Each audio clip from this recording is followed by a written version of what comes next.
नमस्कार. तुम्हा सर्वांचं पुन्हा एकदा माझ्या यूट्यूब चॅनलवरती स्वागत. आता आपल्याला काही संकल्पना बघायच्या आहेत.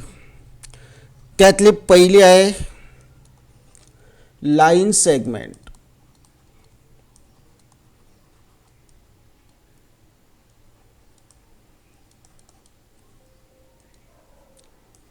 Line segment. तर लाईन सेगमेंट याचा अर्थ काय होतो? सेगमेंट म्हणजे रेषाखंड. सेगमेंट याचा अर्थ होतो रेषाखंड. लाईन सेगमेंट म्हणजे रेषाखंड. रेषाखंड हा जो भाग आहे हा रेषेचा एक भाग असतो, रेषेचा एक खंड असतो, म्हणून याला म्हणतात रेषाखंड. या ठिकाणी या रेषाखंडाला आपण म्हणतो segment A B.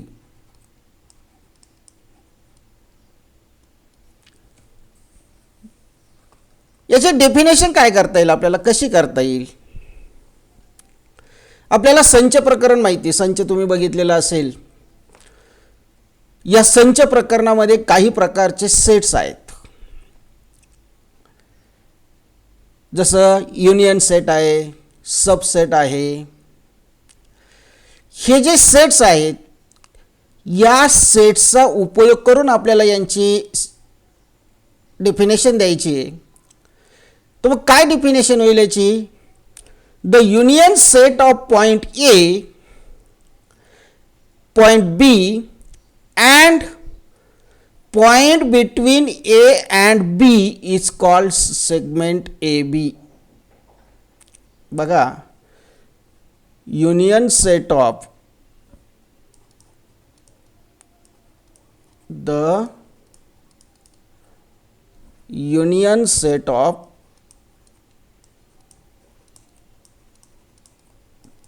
Point A comma point B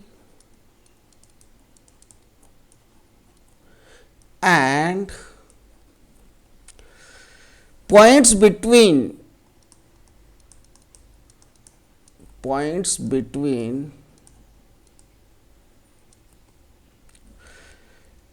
A and B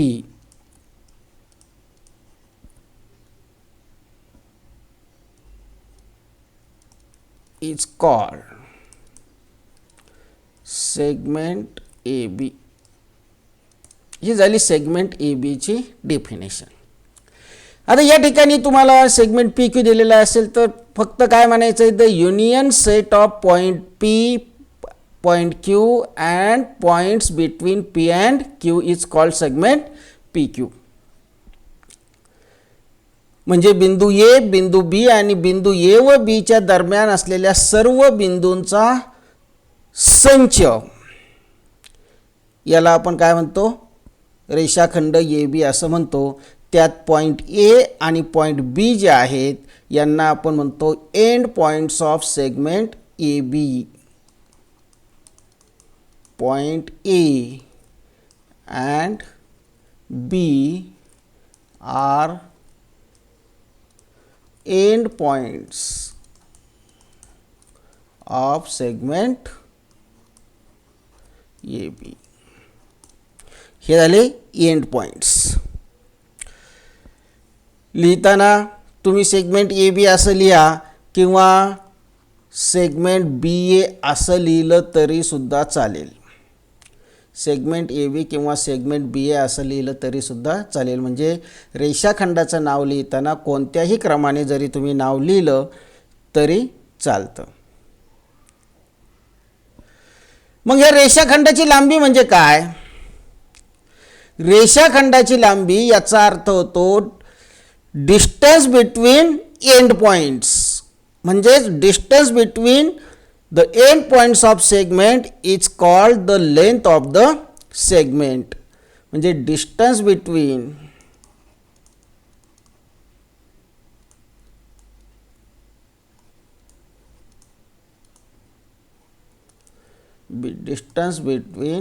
end points of the segment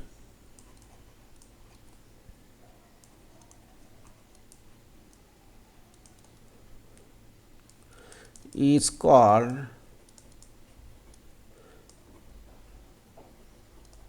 length of segment. अंत्यबिंदूमधील जे अंतर असतं त्या अंत्यबिंदूमधील अंतराला त्या रेषाखंडाची लांबी असं म्हणलं जातं. समजा ए आणि बी ह्या दोन बिंदूमधील अंतर जर 6.5 सेंटीमीटर असेल, म्हणजे डिस्टन्स बिटवीन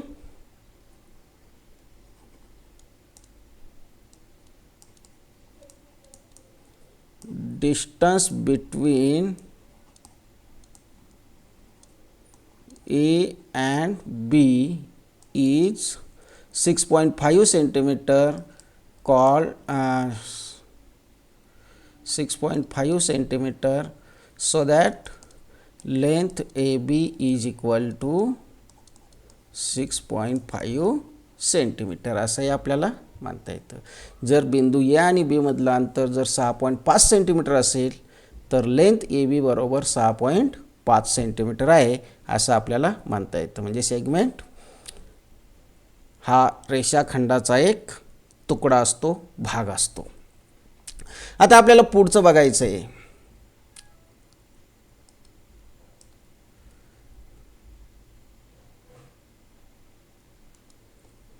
पुढचं बघायचं आहे आपल्याला रे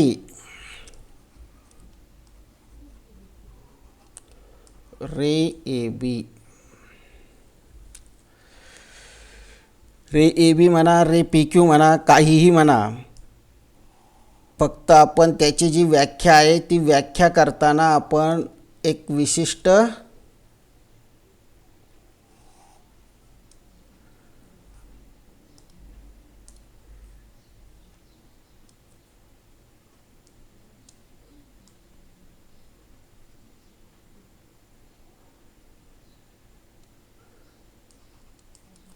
ए बी हा रे ए बी. रे म्हणलं की आपल्याला माहिती आहे तो एका बिंदूपासून सुरू होतो आणि एका बाजूला अनंत अंतर जातो. या ठिकाणी आपण याला नाव देताना, रेला नाव देताना काय म्हणतो, रे ए बी. रे ए बीला रे बी ए म्हणता येत नाही, कारण रेची सुरुवात जी आहे, किरणाची सुरुवात जी आहे एका ठराविक बिंदूपासून होते, म्हणून वाचताना तोच बिंदू अगोदर आला पाहिजे आणि नंतर त्या किरणावरचा बिंदू आला पाहिजे. या गोष्टी लक्षात ठेवायच्या आहे. किरण वाचताना किरण ए बीला किरण बी ए म्हणता येणार नाही, किरण पी क्यूला किरण क्यू पी म्हणता येणार नाही, किरण टी एसला किरण एस टी म्हणता येणार नाही, किंवा किरण बी ए दिलेला असेल तर त्याला किरण ए बी असं म्हणता येणार नाही. कारण किरणाचं नाव वाचताना नेहमी त्याचा जो सुरुवातीचा बिंदू आहे, जिथून तो सुरू झालेला आहे, तो बिंदू आपल्याला अगोदर घ्यावा लागतो. मग आता या ठिकाणी बघा, हा किरण ए बी याची जर व्याख्या द्यायची म्हणलं तर आपल्याला ए बी या रेषाखंडाचा विचार करावा लागेल. हा ए बी रेषाखंड आणि ए बी रेषाखंडाच्या एकाच बाजूला म्हणजे बी बाजूला असलेले इतर सगळे बिंदू यांचा आपल्याला उल्लेख या ठिकाणी करायचा आहे. म्हणजे याची व्याख्या कशी करता येईल, समजा ए आणि बी हे कोणतेही दोन भिन्न बिंदू असतील तर रेख ए बी आणि रेषा ए बी वरील A B is between A and P असे सर्व पी बिंदू यांनी मिळून जो रेषा यांचा जो संयोग संच असतो, या बिंदूंचा जो संयोग संच असतो, या सगळ्या बिंदूंचा, त्याला आपण किरण ए बी म्हणतो. म्हणजे रेषाखंड ए बी वरील बिंदू आणि या ठिकाणी आपण जर एखादा बिंदू घेतला, याला नाव दिलं आपण पी, तर ए दरम्यान बी दरम्यान पी होतील असे सर्व पी बिंदू, म्हणजे हा पी बिंदू इथून इकडं सर्व असणार आहे. पी बिंदू म्हणजे कोणताही पी बिंदू असेल, इथून बी पासून उजव्या बाजूला कोणताही एखादा बिंदू घेतला तर तो पी बिंदू म्हणा. आणि ह्या ए दरम्यान बी दरम्यान पी होईल असे सर्व पी बिंदू यांच्या संयोग संचाला काय म्हणतात, किरण ए बी असं म्हणतात. म्हणजेच याची जी व्याख्या करता येते आपल्याला, suppose A and B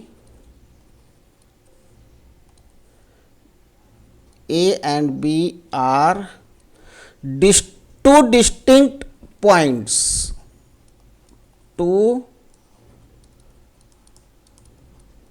distinct points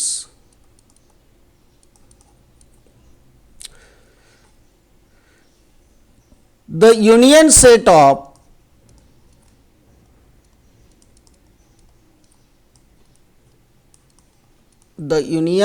of all points on segment AB, all points on segment AB and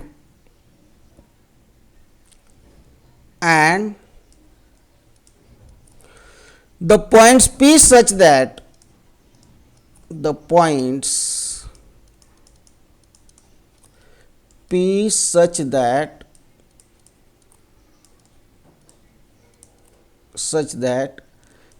B is between A and P is called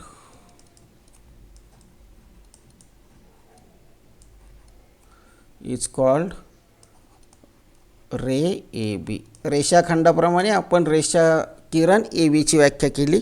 अशाच पद्धतीने किरण पी क्यू असेल, किरण एम एन असेल, कोणताही किरण असेल त्याची व्याख्या आपल्याला करता येते. या ठिकाणी ए हा जो बिंदू आहे, या बिंदूला काय म्हणतात, origin of ray A B किंवा end point of ray A B. म्हणजे point A is called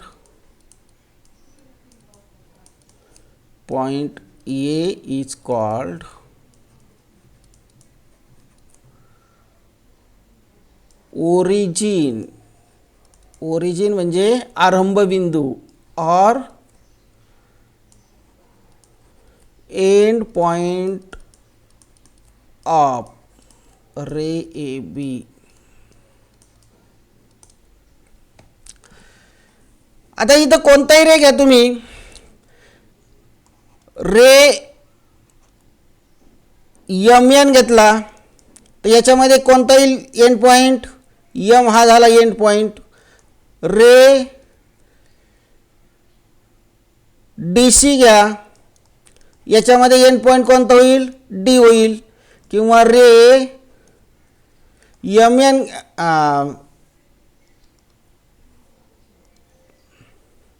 S T घ्या, तर याच्यामध्ये एस हा काय झाला, ओरिजिन झाला किंवा एंड पॉइंट झाला. तर अशा पद्धतीनं आपल्याला किरणाच्या बाबतीत सांगता येतं.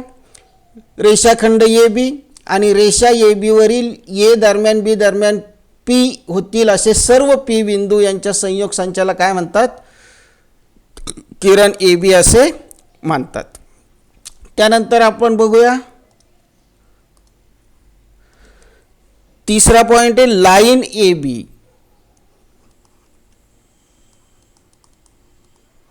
Line A B. आता लाईन ए बी म्हणजे काय, तर तुम्हाला माहिती आहे लाईन ही कशा स्वरूपाची असते.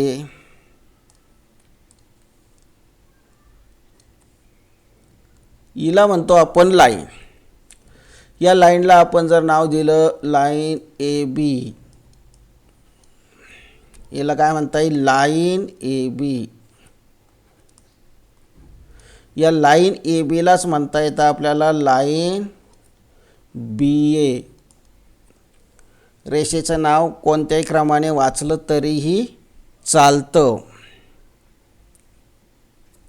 मग या रेषेची एक व्याख्या आपल्याला कशी करता येईल ढोबळमानाने. समजा या ठिकाणी आपण पी बिंदू घेतला, बघा याला म्हणता येईल रे पी बी. आणि इथून डाव्या बाजूला म्हणता येईल रे पी ए. रे पी बी आणि रे पी ए हे एकमेकांचे विरुद्ध किरण आहेत. रे पी बी आणि रे पी ए हे एकमेकांचे काय विरुद्ध किरण आहे. मग यांची व्याख्या काय करता येईल. The union set of ray A B union set of points on ray PB and opposite ray of ray PB is called line AB. is called line AB. म्हणजे या ठिकाणी आपल्याला काय म्हणता येईल. The union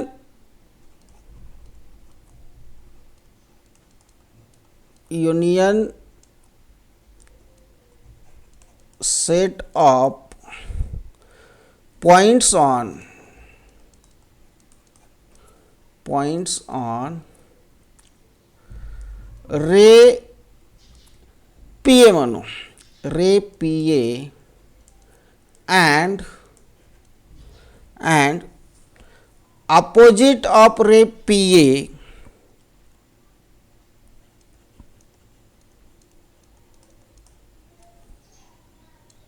opposite ray of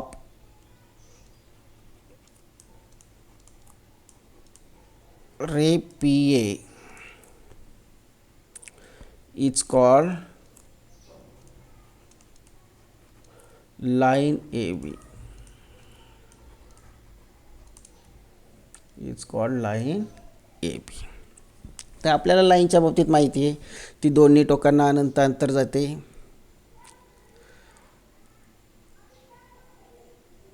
तिला मर्यादा नसते, तिची लांबी आपल्याला मोजता येत नाही. ह्या सगळ्या गोष्टी आपल्याला लाईनच्या बाबतीत माहिती ज्या आपण सुरुवातीला बघितलेलं आहे. लाईन म्हणलं की सरळ लाईन असाच अर्थ घ्यायचा आहे. स्ट्रेट लाईन असाच अर्थ आपल्याला या ठिकाणी घ्यायचा आहे. पुढचं बघायचं आहे आपल्याला कॉन्ग्रुएंट सेगमेंट.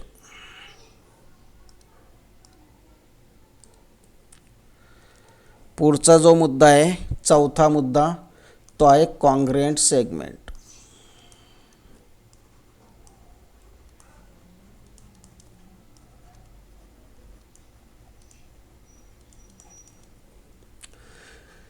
आता कॉन्ग्रुएंट सेगमेंट म्हणजे काय.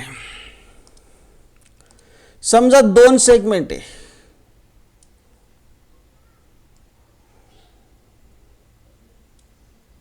हे दोन सेगमेंट आहे. या दोन सेगमेंटचा जर आपण विचार केला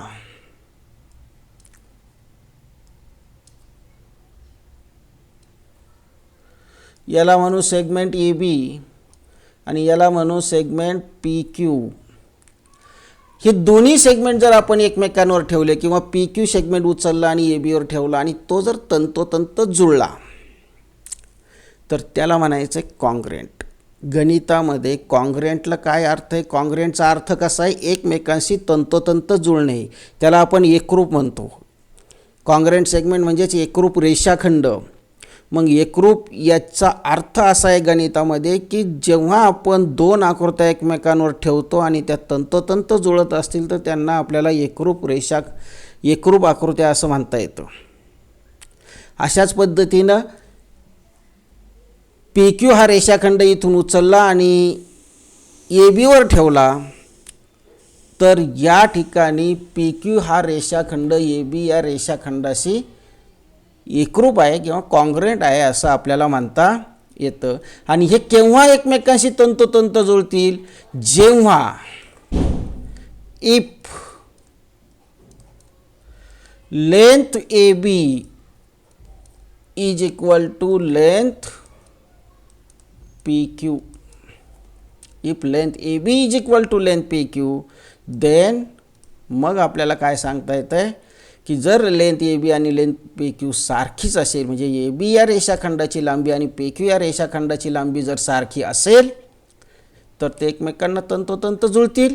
आणि मग आपल्याला सांगता येईल की सेगमेंट ए बी कॉन्ग्रुएंट हे याचा सिम्बॉल आहे हा कॉन्ग्रुएंट सेगमेंट पी क्यू. म्हणजे अशा पद्धतीनं आपल्याला या ठिकाणी सांगता येतं. म्हणजेच if the length of two segment is equal याची व्याख्या काय करता येते? If the length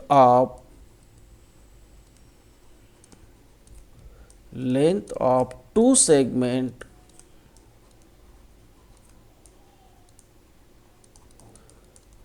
is equal, then the two segments are congruent.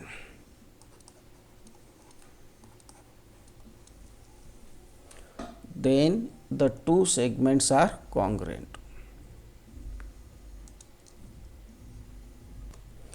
Then the two segments are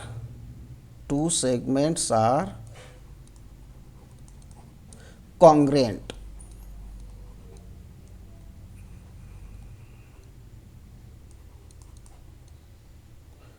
Two segments are congruent.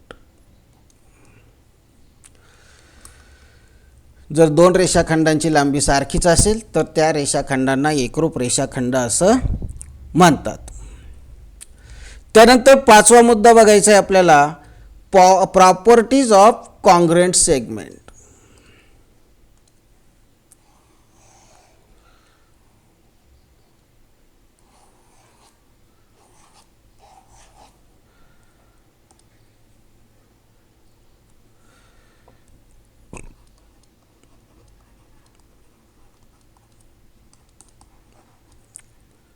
Properties of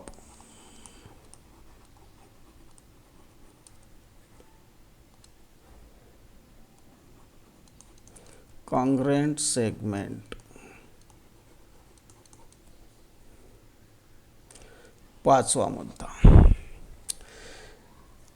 एकरूप रेषाखंडांचे गुणधर्म काय काय? पहिला गुणधर्म आहे बघा, आपण रेषाखंड AB चं नाव दुसरं वाचतो रेषाखंड BA. मग रेषाखंड AB आणि रेषाखंड BA हे दोन्ही एकरूप असतील की नसतील?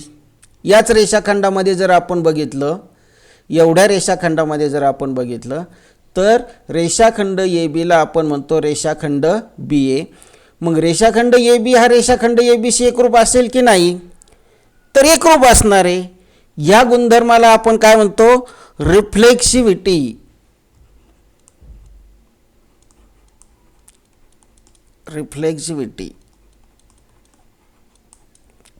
आणि हा गुणधर्म सांगितला जातो segment AB congruent segment BA. Segment AB congruent segment BA किंवा AB म्हटलं तरी सुद्धा चालेल. म्हणजे याला म्हणतो आपण एव्हरी सेगमेंट कॉन्ग्रुएंट इटसेल्फ. प्रत्येक रेषाखंड स्वतःशी एकरूप असतो. दुसरा जो आहे तो आहे सिमेट्री.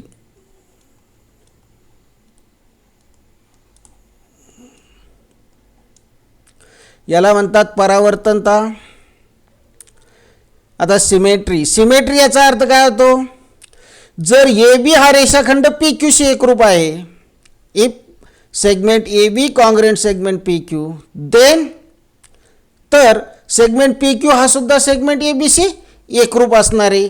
म्हणजेच then segment PQ congruent segment AB. म्हणजे या ठिकाणी आपल्याला हा जो गुणधर्म हा कसा सांगता येतो?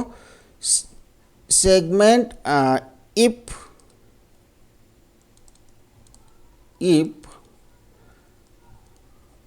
Segment AB congruent segment PQ, then segment PQ congruent segment AB. जर रेषाखंड AB हा रेषाखंड PQ शी एकरूप असेल तर रेषाखंड PQ सुद्धा रेषाखंड AB शी एकरूप असतो. म्हणजे पहिला रेषाखंड जर दुसऱ्याशी एकरूप असेल तर दुसरा रेषाखंड सुद्धा पहिल्याशी एकरूप असतो. याला परावर्तनता गुणधर्म असो, रिफ्लेक्सिव्हिटी, परावर्तनता. तिसरा जो आहे तो आहे ट्रान्झिटिव्हिटी.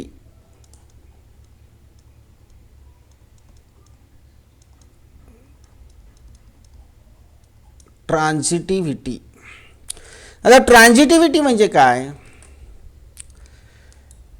जर समजा पहिला रेषाखंड दुसऱ्या रेषाखंडाशी एकरूप असेल, या ठिकाणी आपण आणखी एक रेषाखंड काढला, या रेषाखंडाला नाव दिलं आर एस. जर रेषाखंड ए बी हा रेषाखंड पी क्यूशी एकरूप आहे, रेषाखंड पी क्यू हा रेषाखंड आर एसशी एकरूप आहे, तर रेषाखंड ए बी आणि आर एस सुद्धा कसे असणार आहे, एकमेकांशी एकरूप असणार आहे. म्हणजे या ठिकाणी आपल्याला असं म्हणता येईल, if segment A B congruent segment P Q comma segment P Q congruent segment RS, then segment RS congruent segment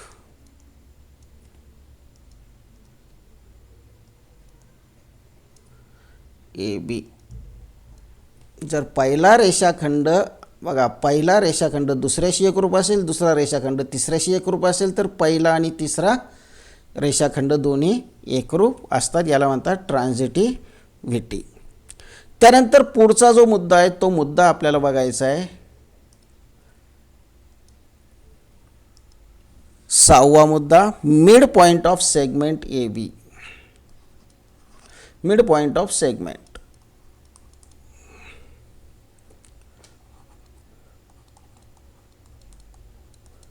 midpoint of segment.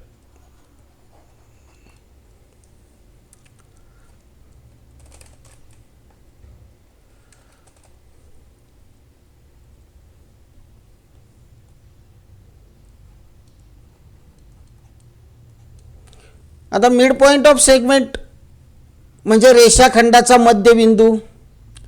मग रेषाखंडाचा मध्यबिंदू हा एक रेषाखंड आहे,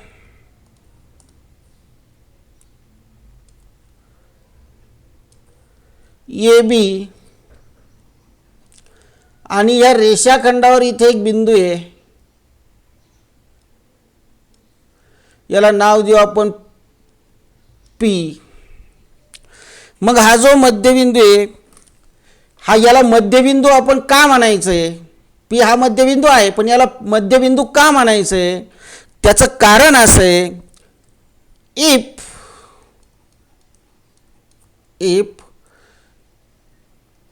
point P is between A and B and segment AP congruent segment PB, then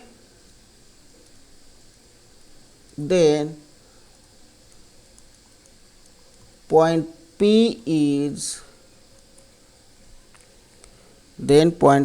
is called the midpoint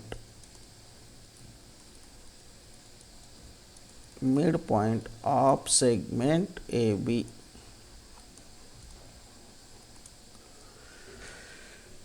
रेषाखंड A B, बिंदू ए आणि बिंदू बी हे रेषाखंड ए बीचे अंत्यबिंदू आहे, आणि रेषाखंड ए बीवर हा पी बिंदू आहे. पण हा पी बिंदू जर असा असेल की ज्याने रेषाखंड ए पी आणि रेषाखंड पी बी ह्यांची लांबी सारखी होते, तर पी बिंदूला आपल्याला काय म्हणता येतं? रेषाखंड ए बीचा मध्यबिंदू म्हणता येत. आता या रेषाखंड ए बीला किंवा कोणत्याही रेषाखंडाला किती मध्यबिंदू असू शकतात? किती मध्यबिंदू असू शकतात? पी हा एक मध्यबिंदू झाला, अजून याला मध्यबिंदू असतील का रेषाखंड ए बीला? नाही. पी हा एक आणि एकच मध्यबिंदू असू शकतो. म्हणजे एव्हरी सेगमेंट हॅज, इथं आपल्याला असं म्हणता येईल, हे लक्षात ठेवायचं आहे, every segment has one and only one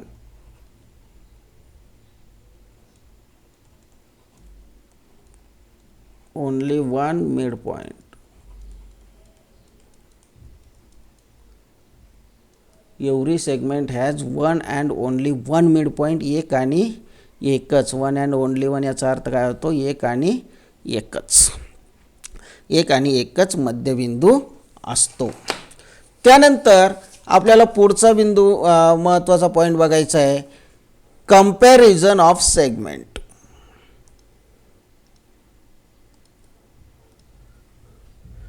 सातवा पॉईंट आहे comparison of segment.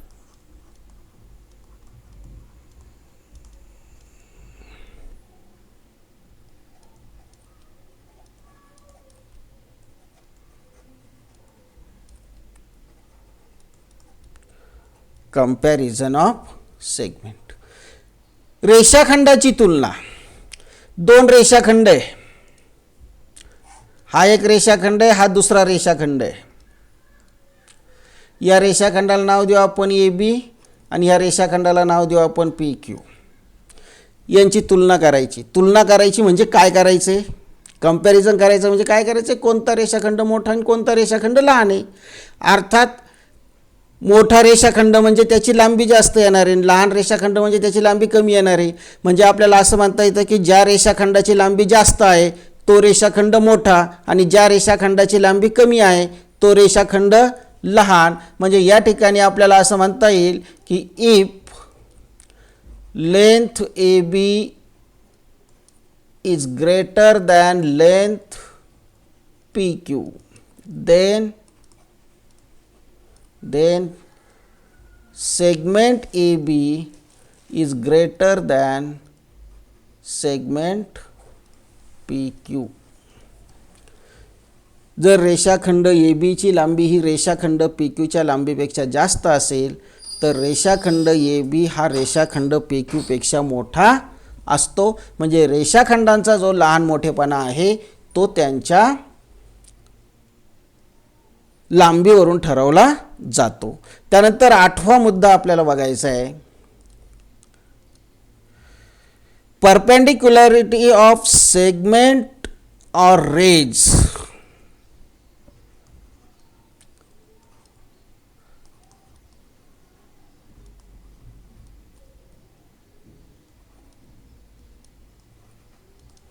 परपेंडिक्युलरिटी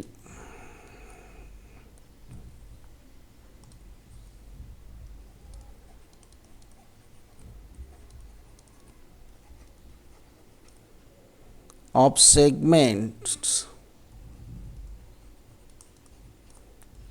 or rays.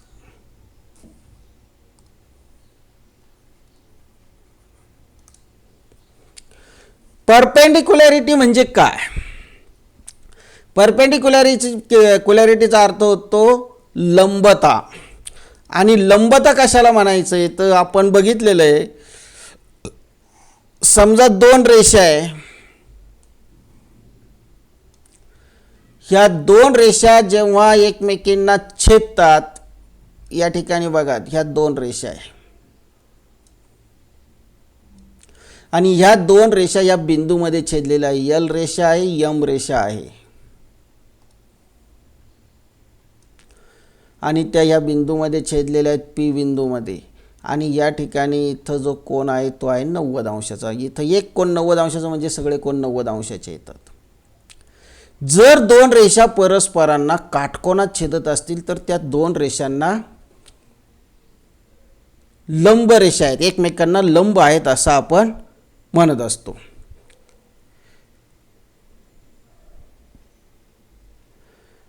मग या ठिकाणी नुसत्या रेषाच लंब असतात असं नाही. समजा एखाद्या रेषेला रेषाखंड सुद्धा लंब असेल,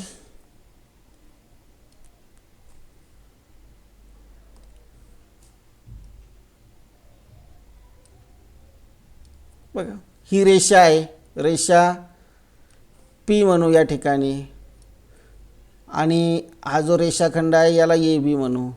रेषाखंड ए बी हा रेषेला लंब आहे. असाच किरणाला लंब असू शकतो.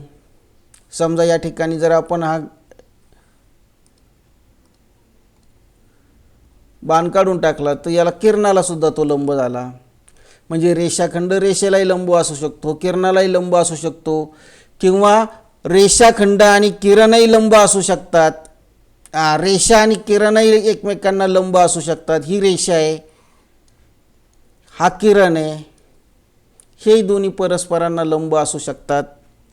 म्हणजे या ठिकाणी आपल्याला काय सांगता येईल की if the line containing two segments, two rays or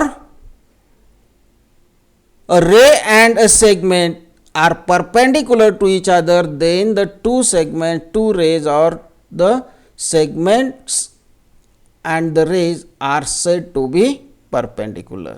म्हणजे दोन रेषा किंवा एक रेषा आणि रेषाखंड किंवा रेषाखंड आणि किरण किंवा किरण आणि रेषा ह्या जेव्हा परस्परांना काटकोनात छेदतात तेव्हा त्या रेषा किंवा तो रेषाखंड आणि तो किरण किंवा तो किरण आणि ती रेषा ह्या परस्परांना लंब आहेत असं म्हणलं जातं. म्हणजे या ठिकाणी नुसत्या रेषा, दोन रेषा परस्परांना लंब असतील असं नाही, तर रेषेला रेषाखंडही लंब असू शकतो, रेषेला किरणही लंब असू शकतो, किरण आणि रेषाखंड सुद्धा परस्परांना लंब असू शकतात.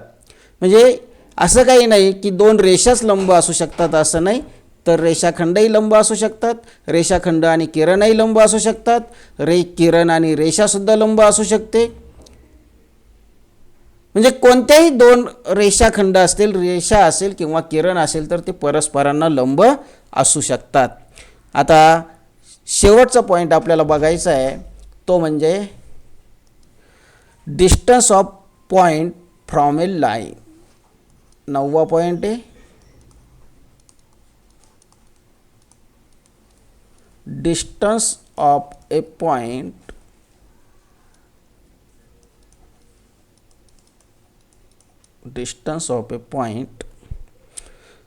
From a line.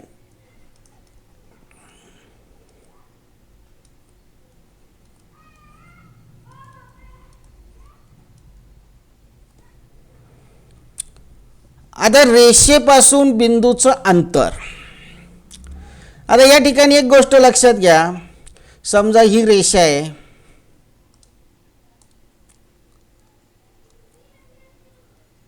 ही आहे रेषा आणि या ठिकाणी एक बिंदू आहे, या बिंदूला नाव देऊ आपण P. रेषा आहे L आणि मग बिंदू P चं रेषा L पासूनचं अंतर काढायचं आहे आपल्याला. मग बिंदू P चं जर L रेषेपासूनचं अंतर काढायचं तर असं घेऊन चालेल का? नाही चालणार. किंवा असं घेऊन चालेल का? नाही चालणार. ते कसं असणार आहे ते अंतर? हे सरळ असं असणार आहे, अशा पद्धतीचं असणार आहे. म्हणजे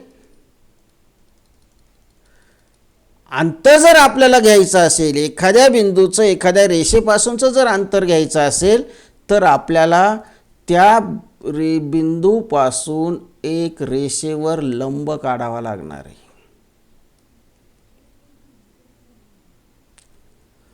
मग हा जो लंब रेषाखंड, या लंब रेषाखंडाची जेवढी लांबी असणार आहे ती लांबी म्हणजे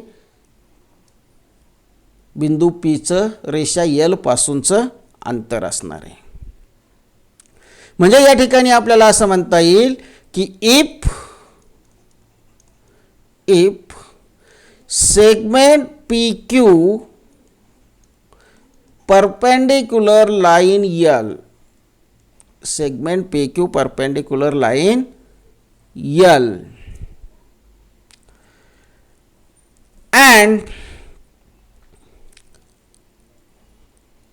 and the point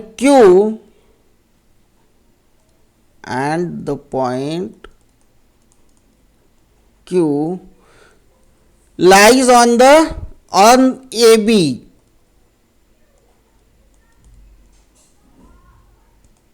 lies on line L,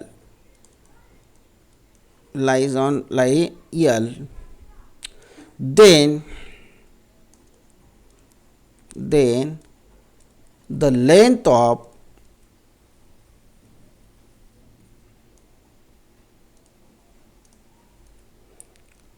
length of segment PQ is the distance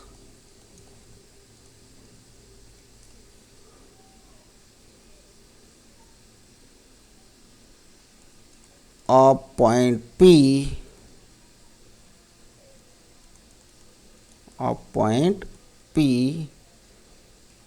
from line L. जर रेख पी क्यू हा रेषा L ला लंब असेल आणि क्यू हा बिंदू जर रेषा L वर असेल तर डिस्टन्स पी क्यू म्हणजे पी आणि क्यू बिंदूमधील जे अंतर आहे त्या अंतरालाच काय म्हणतो आपण की पी बिंदूचं रेषा L पासूनचं अंतर असं म्हणतो. या पॉइंट क्यू ला काय म्हणतात? Point Q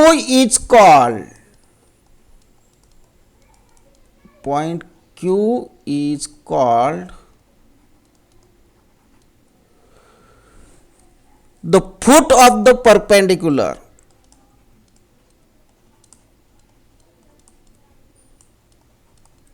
Foot of the perpendicular.